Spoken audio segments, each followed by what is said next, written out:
Hello everyone, कैसे हैं आप लोग। मैं रवि रंजन कुमार स्वागत करता हूं आप सभी का आपके अपने इस official YouTube channel CBSE classes में। तो हम लोग जैसा कि क्लास 10th का human eyes and colourful world का क्या कर रहे थे, एनसीईआरटी का क्वेश्चंस कर रहे थे। उसमें हम लोग पिछले वीडियो में क्वेश्चन नंबर 5 तक डिस्कस कर चुके थे। आज हम लोग क्वेश्चन नंबर 6 से डिस्कस करना स्टार्ट करेंगे। हम लोग क्या कर रहे थे, एक्सरसाइज का क्वेश्चन कर रहे थे। एनसीईआरटी का क्लास 10 का एनसीईआरटी का एक्सरसाइज का क्वेश्चन कर रहे थे, human eyes and colourful world. तो आज हम लोग उससे आगे स्टार्ट करेंगे। क्वेश्चन नंबर आज हम लोग 6, 7, 8, 9, 10, 11, 12, 13 सारा एक्सप्लेन करने की क्या करेंगे, कोशिश करेंगे। तो कॉपी पेन निकाल लीजिए, आराम से इस वीडियो को, लेक्चर को देखिए और लेक्चर को देख के आप उसको समझिए क्वेश्चंस क्या कर रहा है और फिर खुद से सॉल्व करने की कोशिश कीजिए। और नहीं आता है तो फिर आपके लिए तो अल्टीमेट वीडियो अवेलेबल है, आप वहां से देख करके इसको आसानी से आप इसको एनालाइज कीजिए, दिमाग में एनालाइज कीजिए कि हम क्या सोच रहे थे और मैंने आपको क्या बताया जिससे आपको नॉलेज में कुछ इंप्रूवमेंट आया। चैप्टर तो आपने पढ़ लिया है, चैप्टर तो आपने बहुत अच्छे तरीके से सारा कंटेंट को हम आप लोगों को पढ़ा दिए, तो दिक्कत कहाँ आ रहा था क्वेश्चन आंसर करने में। तो ये सिर्फ सपोर्टिव पॉइंट ऑफ व्यू से इसको देखना है, ऐसे नहीं कि जो हम बताएं उसी को पूरा एज इट इज एक्सप्लेन कर देना। कुछ अपना भी एफर्ट लगाइए कि हम क्या सोच रहे थे और सर ने क्या बताया और दोनों में डिफरेंसेस क्या है, कि पढ़ने के बावजूद भी हमसे क्वेश्चन आंसर नहीं हो रही थी। तो ठीक है, चलिए वीडियो को फिर शुरुआत करते हैं। देखिए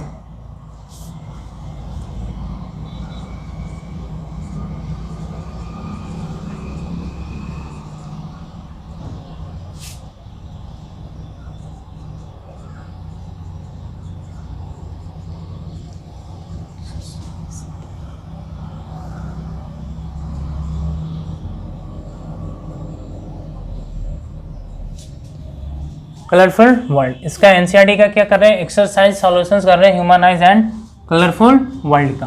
बात आ रही समझ में। तो देखिए क्वेश्चंस क्या कर रहा है, ध्यान से देखिए।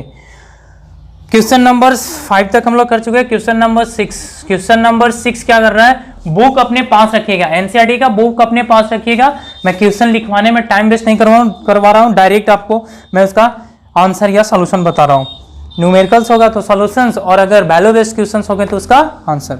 जैसे कह रहा है the far point of myopic person is 80 centimetre in front of the eye, what is the nature and power of the lens required to correct the problem. देखिए क्वेश्चन नंबर 6 ना न्यूमेरिकल है, न्यूमेरिकल को क्या करना पड़ता है, solve करना पड़ता है।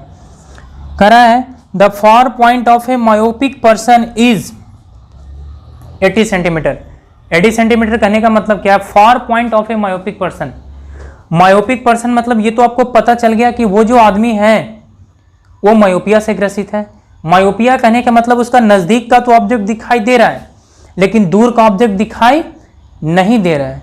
तो दूर का ऑब्जेक्ट कहने का मतलब क्या है, इसको देख लिया। यहां पे कह रहा है कि the far point of myopic person is 80 centimetre in front of the eye, what is the nature and the power of the lens required for the corrections the problem। देखिए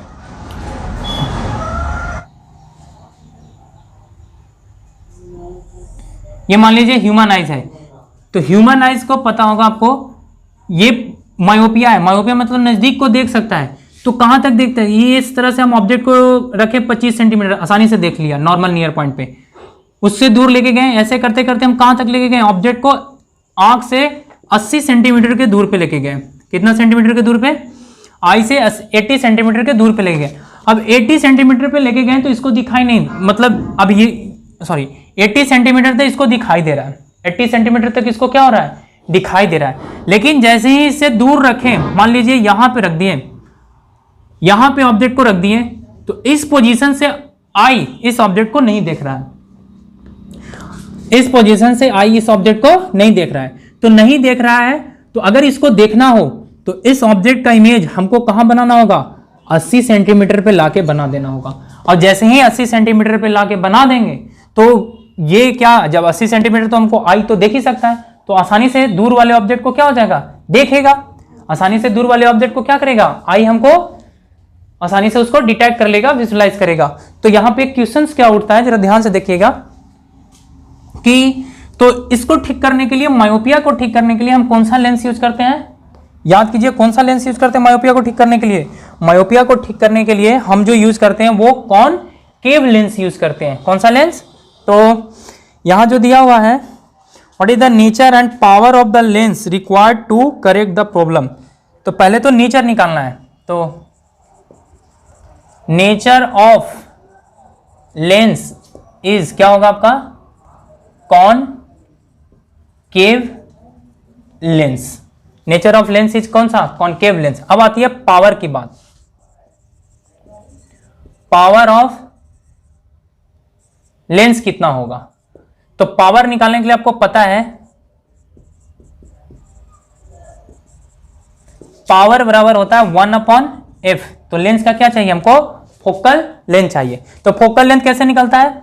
आपको पता होगा फोकल लेंथ जो निकलता है, जैसे देखिए आप, जैसे ये मान लीजिए आई है हमारा, फिर से देखिए इमेज,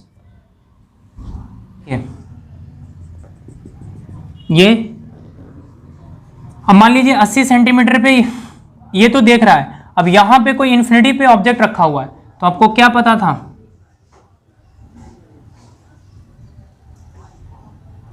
ये इन्फिनिटी पे आता हुआ रे को ये लाइट रे क्या कर देता है? इसको ना डाइवर्ज कर देता है, इधर फैला देता है। अब इसका कहीं इमेज इधर बना देता है, और ये इमेज हमको कहां पे चाहिए? आई से हमको कहां चाहिए? 80 सेंटीमीटर पे चाहिए। कहां चाहिए? 80 सेंटीमीटर पे। और तब जाके इसका जो इमेज बनाएगा वो कहां बना देगा? इसका इमेज रेटिना पे बना देगा। कहां बना देगा? रेटिना पे। तो लेंस तो हमको चल गया कॉनकेव लेंस, तो इसका हमको फोकल लेंथ निकालना है कितना है। तो इसका मैं डेरिवेशन भी बताया था। अब यहां से देख लीजिए इस लेंस के लिए फोकल लेंथ कितना होगा, तो लिखेंगे from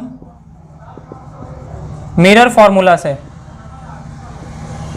1/f is equal to 1/b minus 1/u, क्योंकि हम उस लेंस का निकाल रहे हैं। 1/f देखिए 1/b कहां बनाएगा? 80 सेंटीमीटर पे, माइनस 80 सेंटीमीटर। 1/u, u मेरा क्या है? माइनस इन्फिनिटी, दूर वाले को देख रहा है ना, माइनस इन्फिनिटी। अब देखिए ये तो माइनस इन्फिनिटी, ये तो जीरो हो जाएगा क्योंकि ये इन्फिनिटी बहुत दूर है, और बहुत दूर से ये और डिवाइड कीजिएगा तो ये बहुत छोटा, लगभग जीरो के बराबर ये खत्म हो जाएगा, टर्मिनेट हो जाएगा। तो बचेगा क्या? क्रॉस मल्टीप्लाई कीजिएगा तो f बराबर मेरा कितना आएगा? माइनस 80 सेंटीमीटर आएगा। फोकल लेंथ 80 सेंटीमीटर आ गया, तो पावर कितना हो जाएगा? 1/f, यानी p इज इक्वल टू, अगर सेंटीमीटर में है तो डायोप्टर में लाने के लिए इसको 100 बाई माइनस 80 सेंटीमीटर करना होगा। तो ये आ जाएगा आपका 0, यानी माइनस 10/8 डायोप्टर हो गया। इसको अगर पॉइंट में दिखाइएगा तो कितना हो जाएगा? माइनस का 1.25 डायोप्टर हो जाएगा, माइनस का 1.25 डायोप्टर हो जाएगा। बात आई समझ में? क्वेश्चन नंबर ये कितना था? 6 था। चलिए इसको स्क्रीनशॉट लीजिए, फटाक से स्क्रीनशॉट लीजिए। हो गया? चलिए नेक्स्ट क्वेश्चन।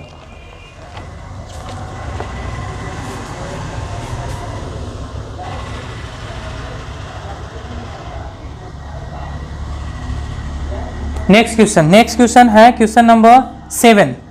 क्वेश्चन नंबर 7 मिटाते हैं इसको। क्वेश्चन नंबर 7 हो गया। चलिए क्वेश्चन नंबर 7, क्वेश्चन नंबर 7 क्या कहता है वो ध्यान से पढ़िए, बुक्स को सामने रखिए और ध्यान से पढ़िए।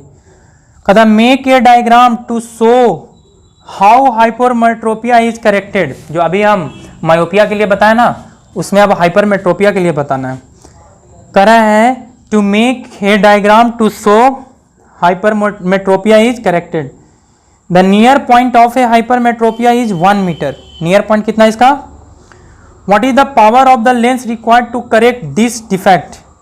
Assume that the near point of the normal eye is 25 centimeter.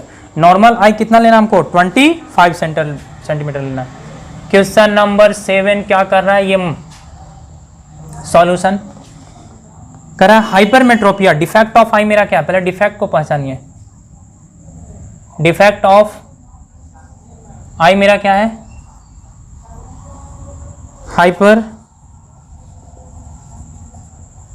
Hypermetropia. Defect of आई मेरा क्या है? हाइपरमेट्रोपिया। देखो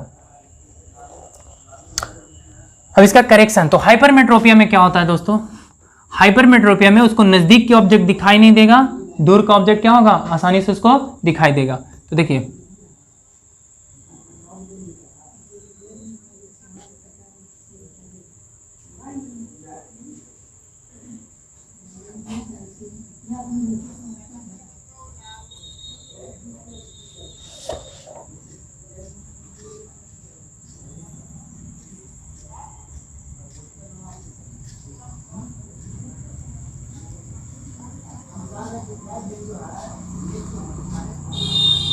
मान लीजिए आपका ह्यूमन आइज है, ठीक है।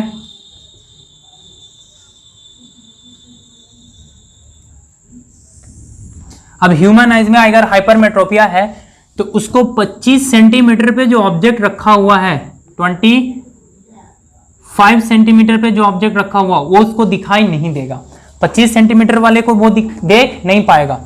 तो वो क्या कहता है कि जरा देखिए ध्यान से, make a diagram to show the hypermetropia. The near point of a hypermetropic eye is 1 meter. Near point उसका कितना है, 1 मीटर है। What is the power of the lens required to correct this defect. देखिए normal eye के लिए तो least distance of distribution कितना होता है, 25 होता है, तो 25 सेंटीमीटर है। अब कहता है कि ये 1 मीटर तक देख सकता है। मान लीजिए ये आँख है जो 1 मीटर तक का ही देख सकता है। अब यहाँ तक के ऑब्जेक्ट देख रहा है 1 मीटर, मान लीजिए यहाँ 1 मीटर है, यहाँ तक देख रहा है। यहाँ से जैसे ही नज़दीक आता है 1 मीटर से नीचे आ रहा है तो इसको कहीं भी दिखाई नहीं देगा। 1 मीटर से नीचे वाले को कहीं नहीं दिखाई देगा। यहाँ तक आसानी से देख रहा है। तो कहने का मतलब है जो भी 25 सेंटीमीटर पे ऑब्जेक्ट रखा हुआ है उस ऑब्जेक्ट का इमेज अगर हम 1 मीटर पे बना देते हैं तो आसानी से आई देख लेगा। और इस तरह को इमेज बनाने के लिए हम यूज करते हैं कौन सा लेंस को, उसी हम यूज करते हैं कॉन्वेक्स लेंस को। कौन सा लेंस को, कॉन्वेक्स लेंस को। कॉन्वेक्स लेंस क्या करता है, यहां से जो लाइट आ रहा है इसको कन्वर्ज करके इसको कहां भेज देता है, यहां भेजता है। देख रहे हैं। अब यहां से जो लाइट आई में इंटर करेगा वो डायरेक्ट इसको कहां पे फोकस करेगा, रेटिना पे फोकस करेगा। बात आ रही है समझ में। ये आपका 25 सेंटीमीटर और ये है आपका 1 मीटर फ्रॉम द आई से। देखिए चूंकि आई और ये लेंस दोनों आपस में नज़दीक रहते हैं तो हम दोनों का डिस्टेंस उतना ही लेते हैं। अब हमको इसमें क्या करना है, इसमें हमको फोकल लेंथ बताना है ये लेंस का, और पावर बताना है। फोकल लेंथ बताना और क्या बताना है, पावर बताना है। तो जरा देखिए तो लेंस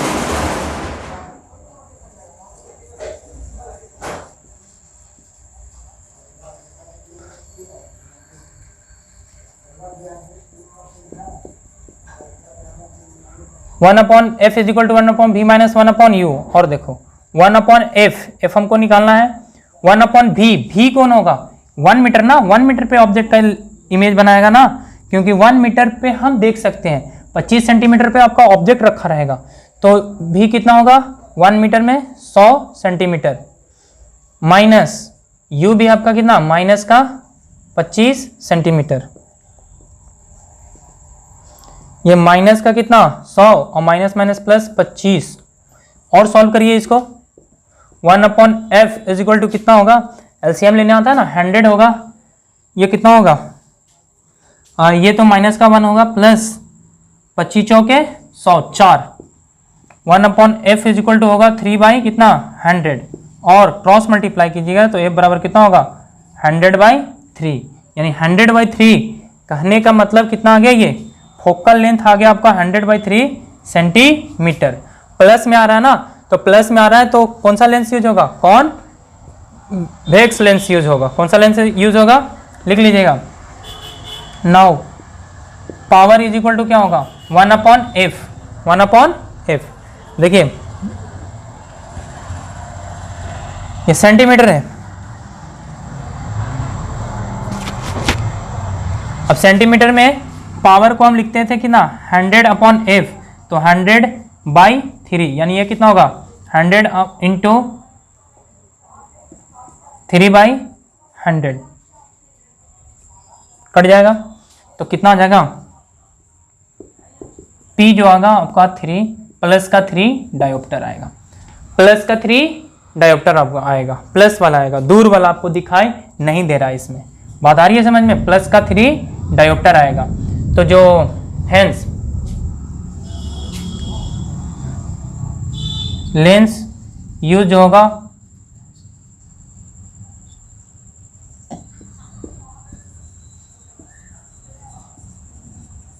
कॉन्वेक्स लेंस हो जाएगा, क्योंकि पावर क्या है? पॉजिटिव है। पावर क्या आपका? पॉजिटिव है। ये है क्वेश्चन नंबर 7। अब देखिए 8। Why is a normal eye not able to see clearly the object place closer than 25 centimetre. देखिए करा क्यों नॉर्मल आई 25 सेंटीमीटर से नजदीक नहीं देख सकता है? क्यों नहीं देख सकता है आपको पता है? क्योंकि जो नॉर्मल आईज जो होते हैं उसका जो एडजस्टमेंट होता है पावर का, वो कौन करता है? उसका सिलियरी मसल्स। और सिलियरी मसल्स इतना नहीं स्ट्रेच हो सकता है, उसको इतना नहीं स्ट्रेच हो सकता है कि वो 25 सेंटीमीटर के कम वाले ऑब्जेक्ट को भी वो क्या कर सके? फोकस कर सके। That is why we can not able to C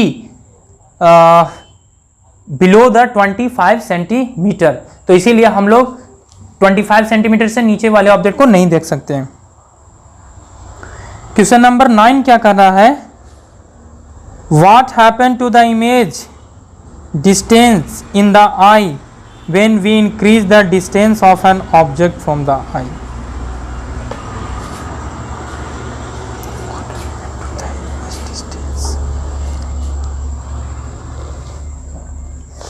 question number 9 क्या कर रहा है? ध्यान से जरा देखिए उसको, क्वेश्चन को पढ़िए। What happens to the image distance in the eye?